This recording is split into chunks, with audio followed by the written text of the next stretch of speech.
Nazism and rise of Hitler. ये chapter हम लोग ऑलरेडी स्टार्ट कर चुके हैं, लेकिन जैसे ही हम लोगों ने चैप्टर स्टार्ट किया था बहुत सारी चीजें आपके सिर के ऊपर से जा रही थी, नहीं समझ में आ रहा था एक्चुअल में क्या है। तो थोड़ा सा और इजी इस चैप्टर को करते हैं।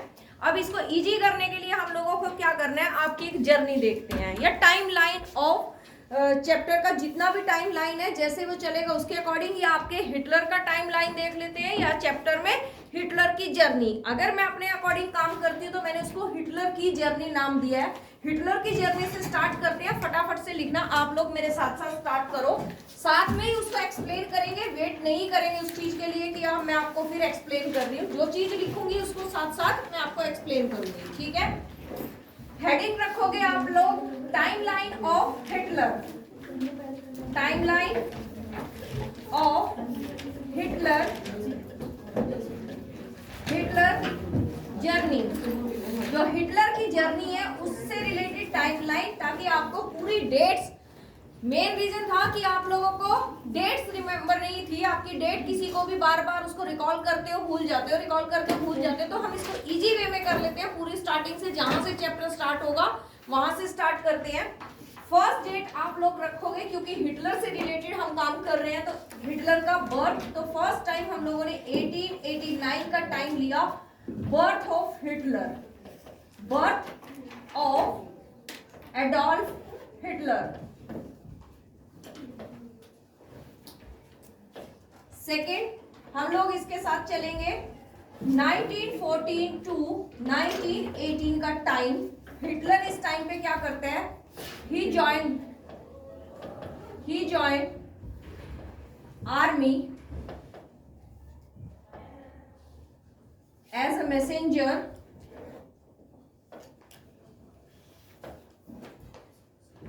During world war one. First time जब आपका वॉर हुआ था वर्ल्ड लेवल पे, ग्लोबल लेवल पे हम लोगों ने वर्ल्ड वॉर को देखा था, तो उसका टाइम पीरियड था बेटा 1914 टू 1918।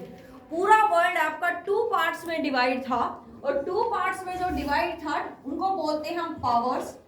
टू पावर्स में वर्ल्ड डिवाइड था, और पावर्स क्या थी वो आपकी, फर्स्ट थी अलाइड पावर, हितेन याद होगी आपको, तो याद है, थोड़ी बहुत याद है, अलाइड पावर।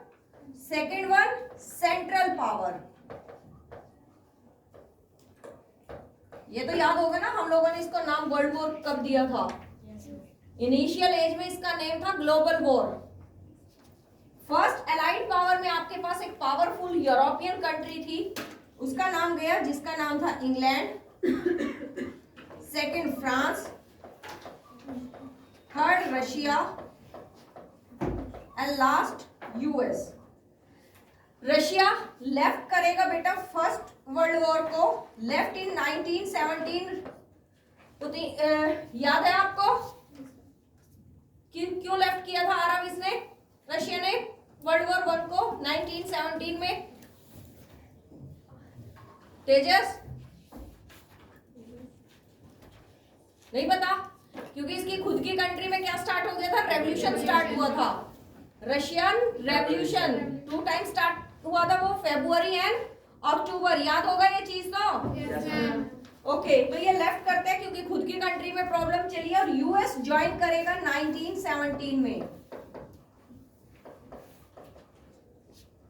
1917 सेंट्रल पावर की बात करते हैं। फर्स्ट वर्ल्ड वॉर में मेन पावर जो थी आपकी ऑस्ट्रिया थी, ऑस्ट्रिया मोनार्की सिस्टम था। मोनार्की सिस्टम में अगर यहाँ पर कोई डायनेस्टी रूल करती है वो हैब्सबर्ग डायनेस्टी थी। सेकेंड बेटा आपका जर्मनी, जर्मनी में जो काइजर था उनका नेम था काइजर विलेम। थर्ड अपने पास था ऑटोमन एम्पायर, ऑटोमन एम्पायर जो आपका मॉडर्न टर्की है, और खलीफा, हाईएस्ट पोस्ट थी बेटा इस्लाम की। खिलाफत मूवमेंट आप लोगों ने 8th क्लास में देखा होगा, इंडिया के अंदर अली ब्रदर्स ने, मोहम्मद अली एंड शौकत अली ने बॉम्बे में एक मूवमेंट स्टार्ट किया था जिसका नाम था खिलाफत मूवमेंट। वो इन्हीं के फेवर में किया था। इस्लामिक हाईएस्ट पोस्ट होती है, जैसे आपकी क्रिश्चियनिटी के अंदर हाईएस्ट पोस्ट क्या थी, क्रिश्चियनिटी में आपकी हाईएस्ट पोस्ट होती है पोप, तो ऐसे ही इस्लाम के अंदर आपकी हाईएस्ट पोस्ट होती है खलीफा, जो एंड हो गई थी 1919 में। यहां तक देख लिया। अब क्या है, आर्मी ज्वाइन की है इसने फर्स्ट वर्ल्ड वॉर में, बट एज अ सोल्जर नहीं, एज अ मैसेंजर इसने आर्मी ज्वाइन की है। तो आपके हम बात कर रहे थे हिटलर की 1914 टू 18 का जो इसका टाइम पीरियड था या जर्नी थी, वो थी इसकी वर्ल्ड वॉर को एज अ मैसेंजर इसने ज्वाइन किया है। देन बात करते हैं 1919, ही ज्वाइन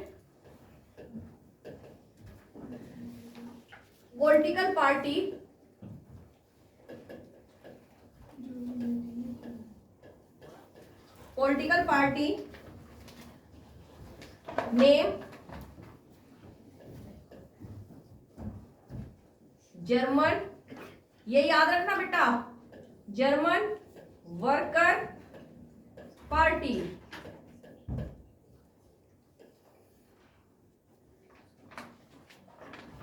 अब क्या होते हैं, 1923 का टाइम पीरियड आएगा बेटा, बीच में भी वो काम कर रहा है। ऑस्ट्रिया, ऑस्ट्रेलिया नहीं है, ऑस्ट्रिया, और डायनेस्टी थी हैब्सबर्ग, नहीं याद रखनी तो मत रखो, कोई इश्यू नहीं है इस बात का। फिर जर्मनी, और देन आपका थर्ड नंबर पे ऑटोमन एम्पायर। 1923 की बात करते हैं। अब आपका हिटलर जैसे ही वॉर एंड होता है तो पूरा जर्मनी जो था वहां पर मल्टी पॉलिटिकल पार्टी आई थी। लास्ट टाइम भी हम लोगों लास्ट क्लास में देखा था, स्पार्टिक्स पार्टी थी, आपके पास सोशलिस्ट थे, डेमोक्रेट्स थे। ऐसे ही आप लोगों के जो स्पार्टिस्ट लोग थे वो डिमांड कर रहे थे बोल्शेविक गवर्नमेंट की। Bolshevik government mean communist government की डिमांड करते हैं, जैसे रशिया में लास्ट क्लास में हम लोगों ने बात की थी। तो यहाँ पर मल्टी पॉलिटिकल पार्टी थी बेटा आपकी, साथ में आपका हिटलर भी काम कर रहा था। हिटलर क्या करता है, इसने लोगों को बोलना स्टार्ट किया, जैसे ही ट्रीटी ऑफ वर्साई होती है तो ये लोगों का फेवर लेता है। फेवर किस चीज में लिया, इसने चिल्लाना स्टार्ट किया कि जर्मन आर्मी तो कभी डिफीट हो ही नहीं सकती किसी से। उसको तो इन लोगों ने, जो आपके कौन थे, आपके पावर के लिए जो ग्रीडी लोग बैठे थे, कौन, नवंबर क्रिमिनल्स, इन लोगों ने ट्रीटी को साइन किया है और इसीलिए हम लोगों को मजबूरी में ट्रीटी साइन करनी पड़ी है। अब क्या करते हैं, हम इसके अगेंस्ट आर्मी कोप करेंगे, ऐसा उसने डिसाइड किया और वो करता भी है। 1923 के अंदर वो बावरिया को सीज करेगा, एक जगह का नाम था, और फिर वो बर्लिन पे अटैक करता है गवर्नमेंट के ऊपर, बट उसको अरेस्ट कर लिया था। 1923 control on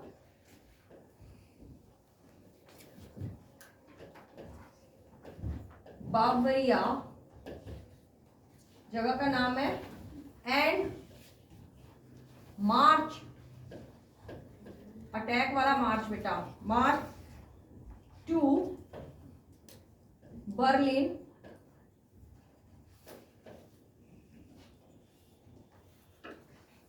but arrested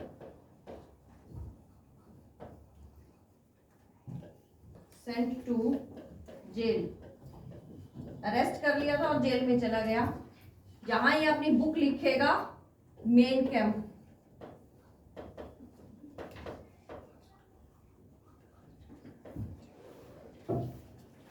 then करते हैं 1929 का time, 1928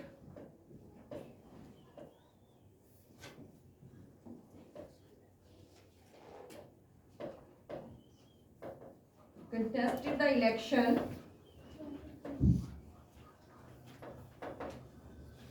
and got 2.6% vote. Then 4 year का टाइम पीरियड होता है जर्मनी के अंदर। 1932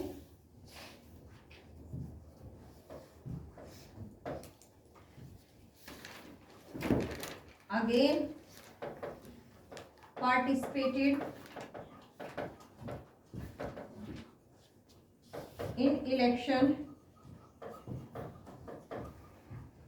vote 37% and highest largest political party, German worker party या नाजी पार्टी जिसको हम बोलेंगे बाद में, उसने आपकी मैक्सिमम वोट गेन की थी 1932 का जो इलेक्शन था उसके अंदर।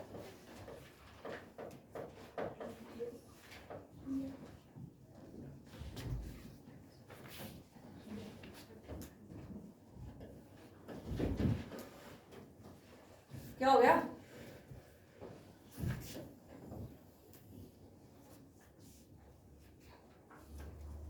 जैसे इसको वोट मिलती है, इसको इरेज कर दूं क्या?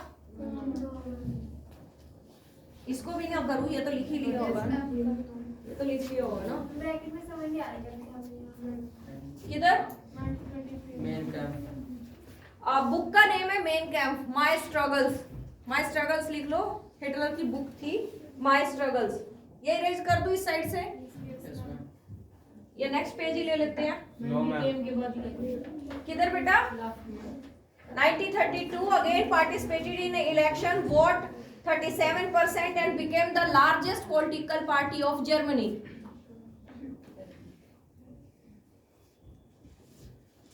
यार वहां तो स्पेस कम है, फिर मैं लिख नहीं पाऊंगी ना।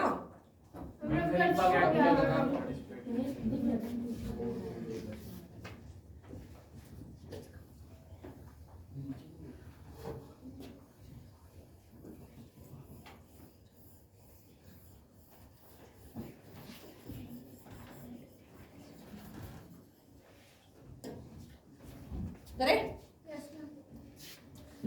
इलेक्शन आए 1932 के अंदर 37% पॉलिटिकल पार्टी को वोट मिल जाती है। अब हिटलर काफी पॉपुलर था। पॉपुलर हुआ जो कंट्री का प्रेसिडेंट था, लास्ट टाइम हम लोगों ने इस करेक्टर को देख लिया था, हिंडनबर्ग, प्रेसिडेंट ऑफ कंट्री। अब इसको क्या कर देता है, ऑफर किया उसने जनवरी के अंदर वाइस चांसलर की पोस्ट, जो प्रेसिडेंट के बाद सेकेंड हाईएस्ट पोस्ट थी जर्मनी के अंदर। इन 1933 30th Jan 1933 president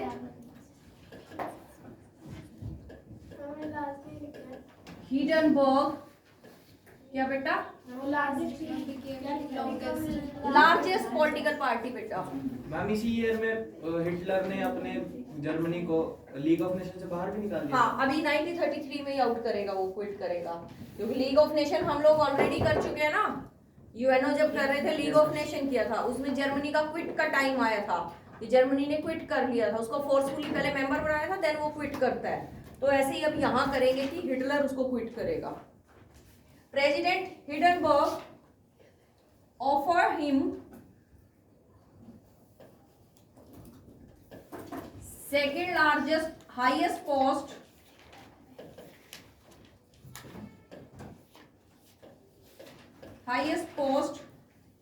of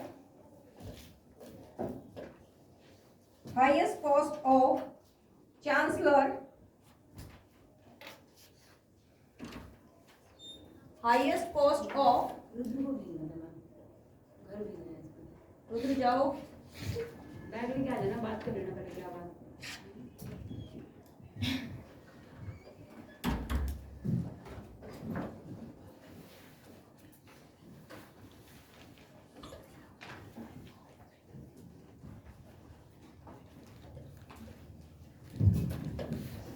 Hindenburg ने अब उसको चांसलरशिप की हाईएस्ट पोस्ट ऑफर कर दी है 30 जनवरी 1933 को। 28 फेब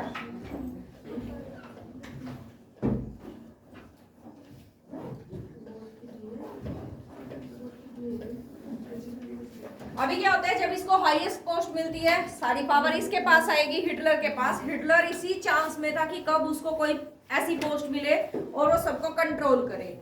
बट दूसरी जो, क्योंकि हम पहले ही बात कर चुके हैं, आपका जर्मनी क्या है, मल्टी पॉलिटिकल पार्टी सिस्टम है, वहां पर मल्टी पॉलिटिकल पार्टी सिस्टम है। दूसरे उसके अगेंस्ट क्या कर रहे हैं, कोई ना कोई एविडेंस कलेक्ट कर रहे हैं। एविडेंस कलेक्ट होते हैं तो उसको उन लोगों ने अपनी पार्लियामेंट राइक्सटैग के अंदर सबमिट करना था। बट 28 फरवरी 1933 को हिटलर क्या करता है, अपनी पार्लियामेंट में ही आग लगवा देता है। पार्लियामेंट में जब वो सारे एविडेंस बर्न हो गए हैं आपके, देन ये ब्लेम करता है एक डचमैन को। एक डचमैन ने, उसने बोला कि इस डचमैन ने आग लगाई है, और बाद में उसका भी असैसिनेशन करवा देता है, जबकि सबको पता था काम ये हिटलर का ही है, बट सब लोग नहीं बोल पाए इसके against. 1933 fire in parliament, name था पार्लियामेंट का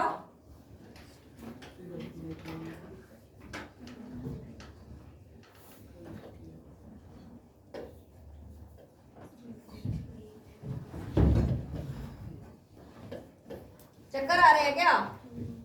फिर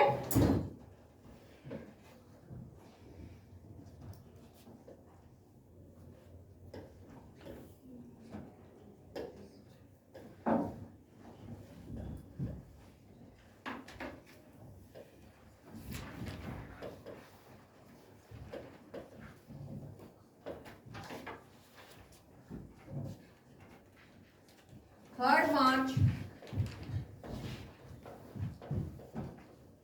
1933 Enabling Act.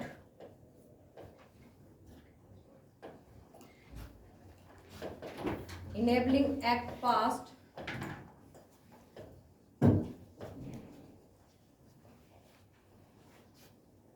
Dictatorship introduced.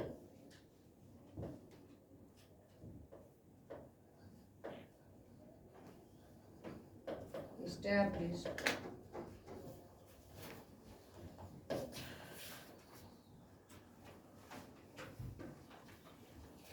(1933)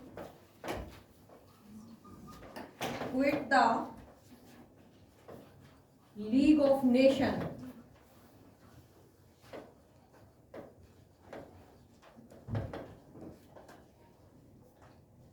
Next, 1936 reoccupied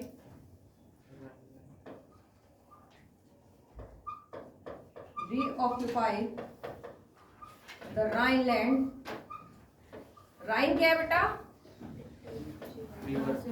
river of Germany. तो इसका एरिया जो आपका ट्रीटी ऑफ वर्साई के बाद किसके पास चला गया था? फ्रांस के पास गया था, उससे वापस ले लिया है। reoccupied the Rhineland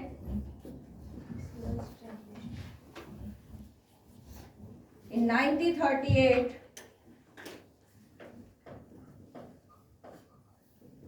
Gave the slogan "One people, one empire, one leader."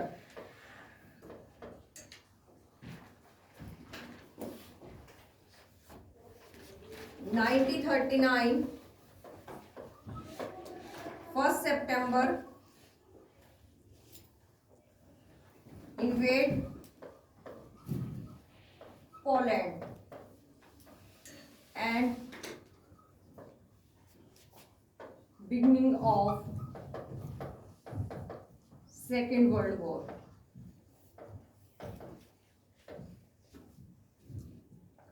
इसको इरेज करूं अब?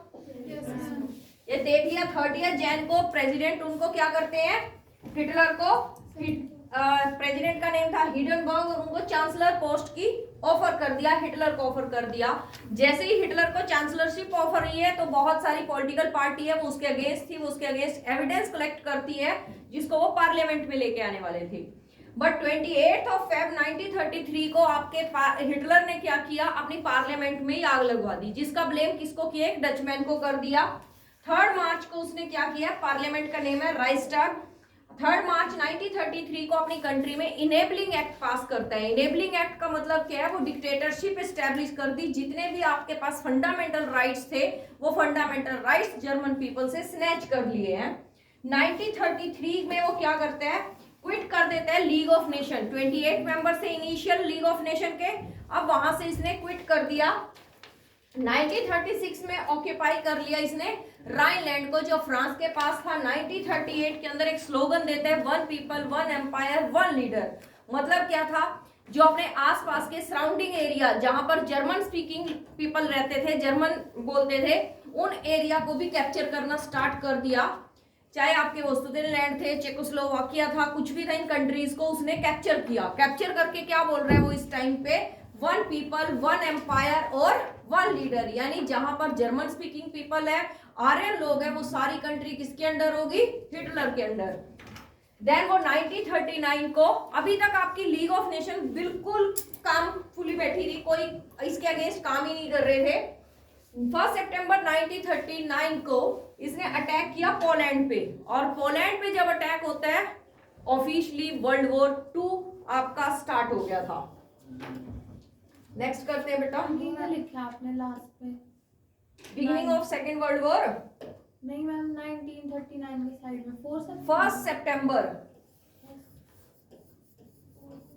4 लगे। चलो फर्स्ट लिख लो ना बेटा, बोल तो मैं फर्स्ट रही हूँ ना।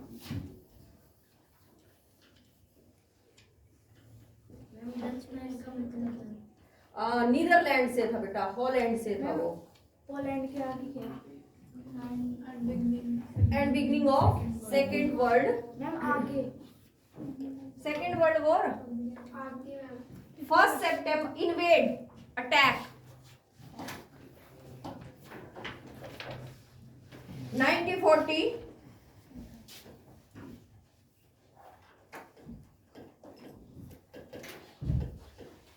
ये याद रखना बेटा, ट्राई पार्टी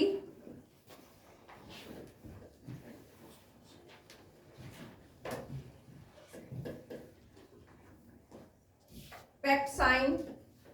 अब जापान के साथ भी इसने एक ट्रिपार्टी पैक्ट साइन किया, और इसमें कौन कौन लोग हैं वो देखेंगे हम लोग। जर्मनी होगा, इटली, और आपका कौन होगा दूसरे नंबर पे, जापान भी होगा, इटली। और थर्ड कौन होगा, इटली। जर्मनी का रूलर इस टाइम कौन है, हिटलर। जापान में कौन है, हिरोहितो।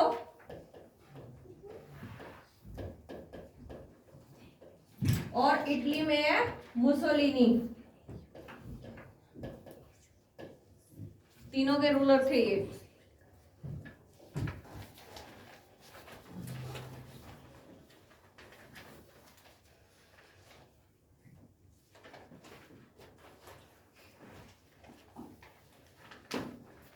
अब कुछ और इसके मेन जो कंट्री के लिए भी कर रहा था ये टाइमलाइन, 1933 टू 38 का टाइम पीरियड था जब नाजी लोगों ने अपने आप को पूरा टेरर स्प्रेड कर दिया था अपना। इसको लिखो Nazis, terrorised and segregated the Jews.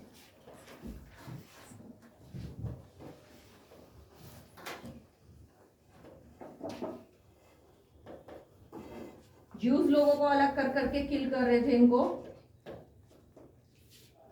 1939 to 45 का टाइम पीरियड कौन सा टाइम पीरियड है बेटा? World war second, yes, world war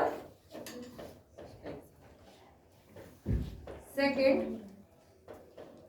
and पूरे इसमें mass killing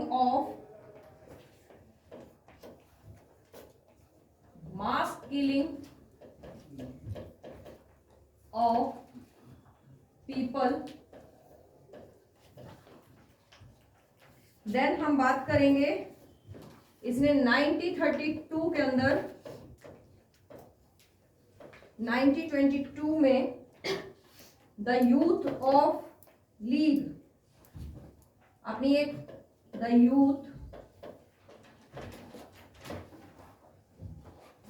league of Nazis, Nazi बच्चों की एक नाजी यूथ इसने रेडी किया था।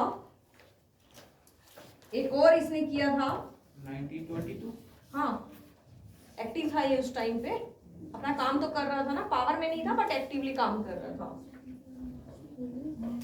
यंग वॉक इसने स्टेब्लिश किया, ये जेई है बेटा। ये आपके थे जो किड्स होते थे बिलो 14 इयर्स।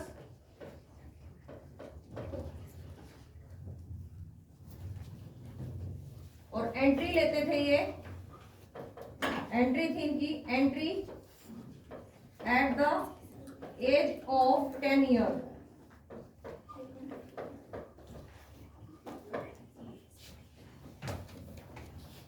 इसको इरेज करूं बेटा? किसको? अरे यार इसको साइड वाले को, आरती को समझ नहीं आ रहा तो उसको तो नहीं इरेज करूंगी, है आरती? अच्छा कनिष्का, वीडियो में आने के लिए ओके।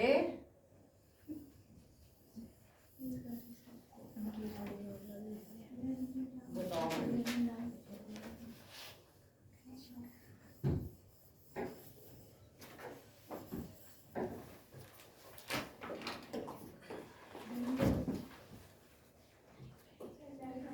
क्या बेटा? चलो कुछ मेन टर्म्स हैं, मेन वर्ड हैं जो आपके इस चैप्टर में आपको मिलेंगे, वो लिख लेते हैं हम।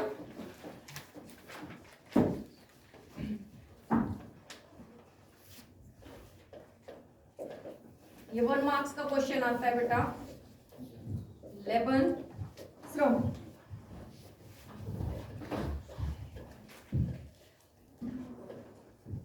Meaning living space.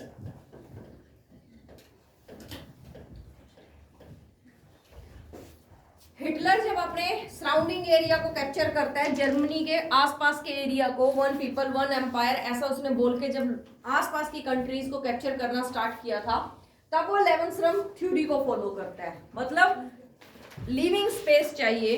Living space के बारे में वो बात कब लिखी उसने? उसके दिमाग में आई जब उसने अपनी मेन कैंप लिखी थी।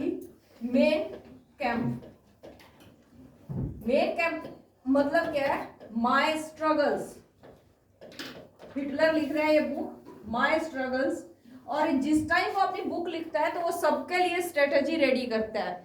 किसके लिए? अपनी कंट्री के फार्मर्स के लिए, अपनी कंट्री के सिटीजन्स के लिए, अपनी कंट्री के कैपिटलिस्ट लोग यानी बिजनेसमैन के लिए, सोल्जर्स के लिए, वो हर किसी के लिए प्लानिंग करके चलेगा। जब हम इस चैप्टर को कर रहे होंगे वो अलग अलग आपको दिखेगा भी। इस टाइम वो फीमेल के लिए बात कर रहा है, इस टाइम वो अपनी कंट्री के चिल्ड्रन के लिए बात कर रहा है, देन कंट्री के सिटीजन के लिए बात की, बिजनेसमैन के लिए बात की, फार्मर्स के लिए बात की, वो सबके बारे में बात करते हुए चलता है।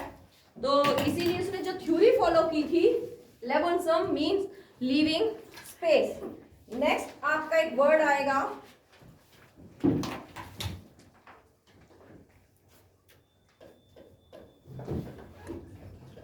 Signing reviews,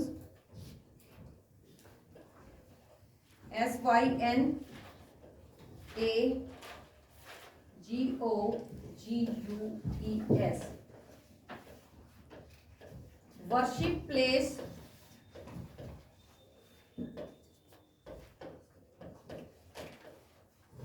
of Jews.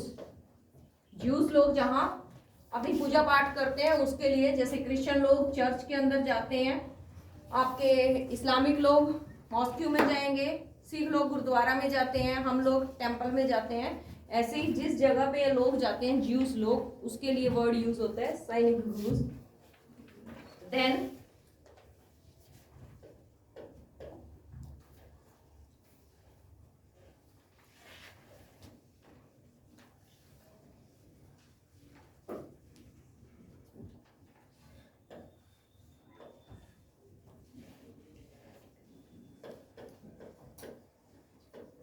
राइस्टाग, parliament of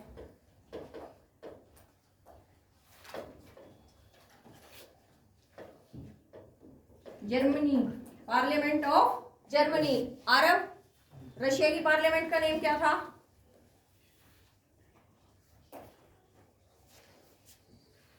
अक्षर,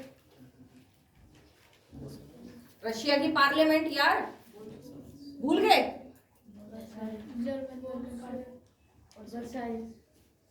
वाह, ड्यूमा किसका नाम था फिर? ड्यूमा नेम नहीं था? ऐसे ही जर्मनी की पार्लियामेंट का नेम भी आया अभी। इंडिया की पार्लियामेंट का नेम तो पता है?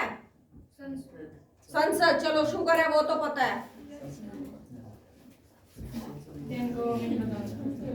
कईयों को वो भी नहीं पता था। हितेन ने ही आंसर किया और संसद उसने किया, पुनीत ने किया। रशिया की पार्लियामेंट का नेम ड्यूमा नहीं था क्या?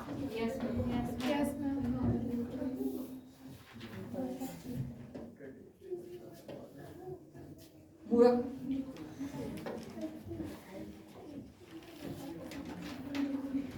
चलो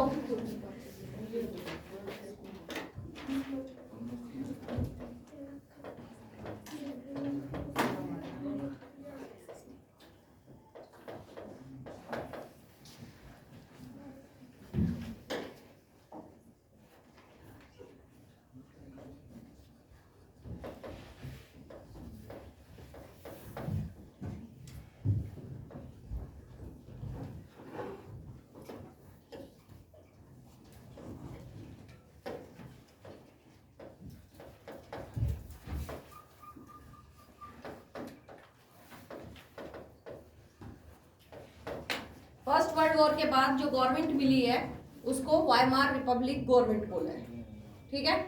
उसकी बात कर ली, Weimar Republic.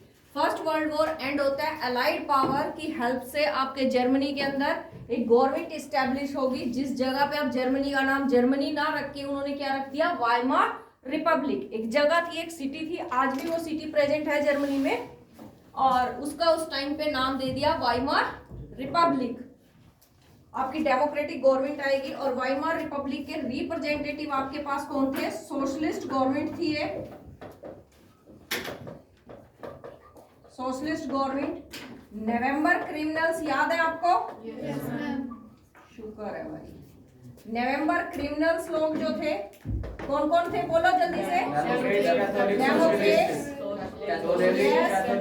Catholics and socialist, ये लोग थे, ठीक है। करूं इसको भी raise?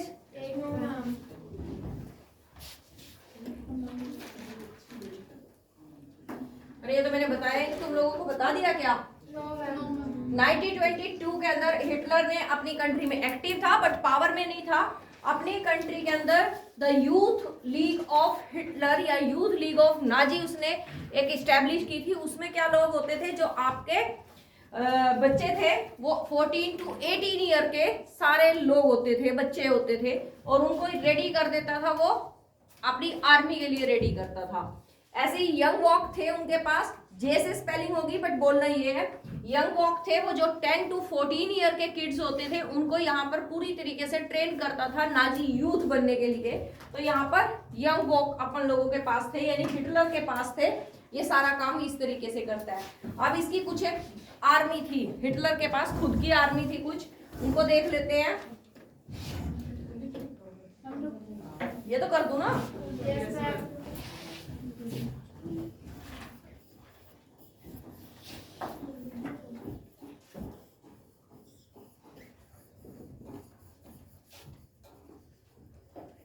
Hitler army, Yamini Hitler army करेंगे बेटा।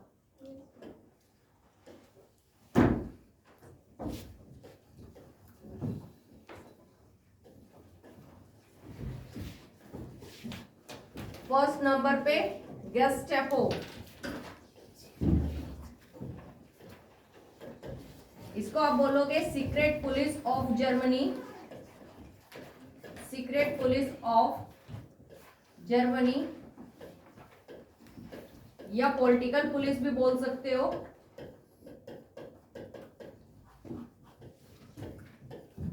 हिटलर पुलिस भी बोल सकते हो। ग्रीन यूनिफॉर्म पहनती थी ये।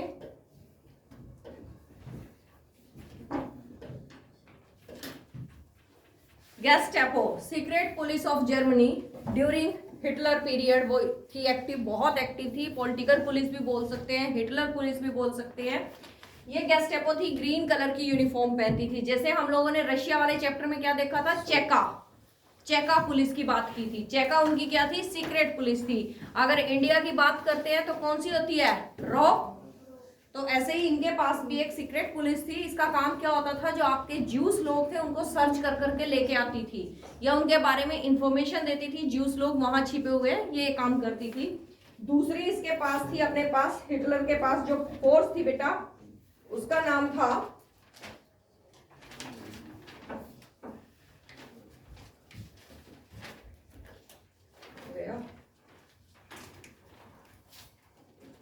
SA। दूसरी थी बेटा SA, जिसकी फुल फॉर्म है storm troopers.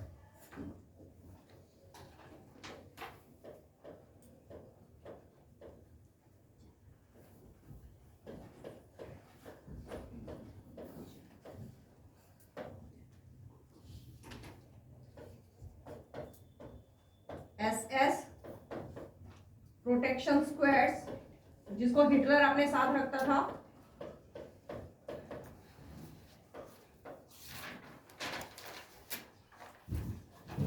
Fourth SD criminal police.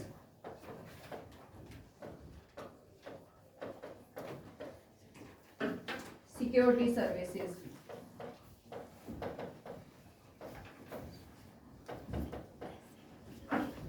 Hitler की आर्मी या हिटलर की फोर्सेस की बात की है। सबसे पहले हम लोगों ने बात की है गेस्टापो की, जो सीक्रेट पुलिस थी, पॉलिटिकल पुलिस थी हिटलर की। काम क्या था उसका? ज्यूज लोग जो सेग्रीगेट कर रखे थे उन लोगों ने, उनको सेपरेट करते थे और फिर बताते थे कि यहाँ पर ये ज्यूज लोग छिपे, जिस टाइम आपका हिटलर मास किलिंग कर रहा था।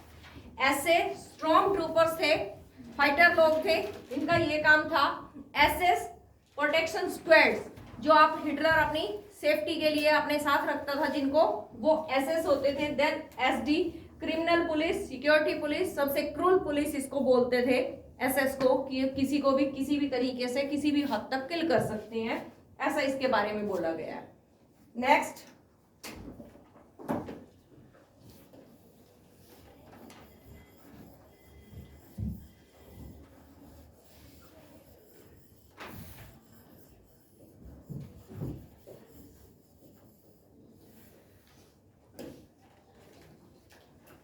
अब क्या करें? ट्रीटी ऑफ वर्साई देख ले।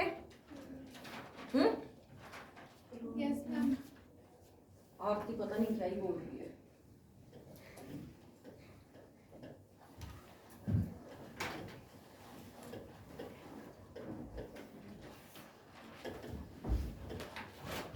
कब साइन होती है?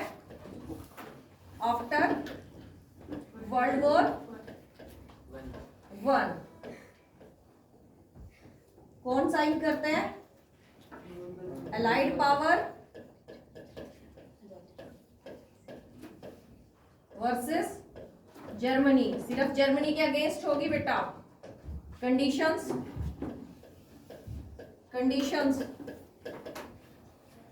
First condition,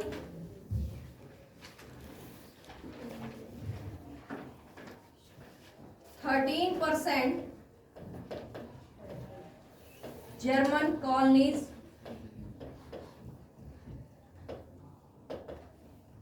captured. सब कुछ अलाइड पावर करेंगी। कितने क्या हो रहा है? 100 क्यों रहा है?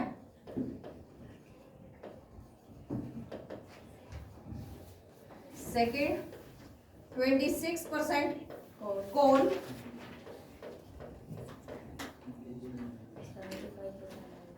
and 75% iron captured by Denmark, Lithuania, France and Poland.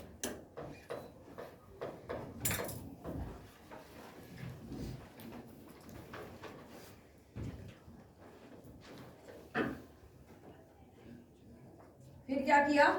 Army seize कर दी। आर्मी 1 लाख, ये आर्मी इसकी सीज कर दी। 1 लाख तक आर्मी रखेगा। वार गिल्ट ये याद रखना बेटा, war guilt clause, fine 6 billion pound. और 5th नंबर पे 10% पॉपुलेशन। अब इसके ऊपर मैंने फाइन क्यों चढ़ा था? ट्रीटी ऑफ वर्साइज जो फर्स्ट वर्ल्ड वॉर के बाद साइन होती है जर्मनी के अगेंस्ट, उसमें वो क्या बोल रहे हैं कि सारा ब्लेम आपके जर्मनी को कर दिया, कि जो भी कुछ था कि जर्मनी की वजह से ही सब कुछ वॉर होता है, क्योंकि फर्स्ट वर्ल्ड वॉर के टाइम पे जर्मनी ने यस किया था ऑस्ट्रिया को अटैक करने के लिए, तो इसको ब्लेम किया, जर्मनी की वजह से ही सब कुछ हुआ है। तो वो उसी के अगेंस्ट एक ह्यूमिलेट करने वाली, इंसल्ट करने वाली ट्रीटी साइन करते हैं, जिसकी कुछ कंडीशंस थी। सबसे पहले क्या किया, 13% जो आपके हिटलर की, सॉरी हिटलर नहीं, जर्मनी की कॉलोनीज थी, हिटलर अभी तक नहीं आया, उसकी सारी कॉलोनीज को क्या कर दिया, ओवरसीज कॉलोनी थी या उसने वहीं यूरोप में कैप्चर कर रखी थी, उनको अलाइड पावर ने ले लिया। 26% कोल एंड 75% आयरन, ये 4 कंट्रीज आपस में बांट लेती है। देन आर्मी उसकी सीज कर दी, क्योंकि एक पावरफुल आर्मी थी, अगर आर्मी नहीं होगी तो वो किसी पे अटैक नहीं करेगा, 1 लाख तक आर्मी उसके पास रहेगी। क्या है, वॉर गिल्ट क्लॉज, कि आपने वॉर स्टार्ट किया, उसके गिल्ट के लिए आपको क्या कर दिया, फाइन लगा दिया, फाइन था 6 बिलियन पाउंड का।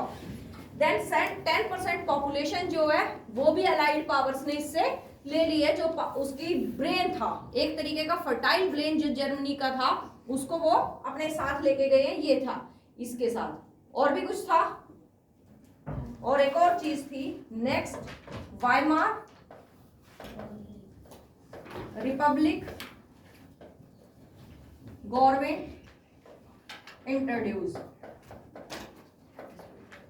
ठीक है बेटा, Weimar republic government introduce, treaty of Versailles समझ आया? ओके, ये समझ आया? ओके, हो गया।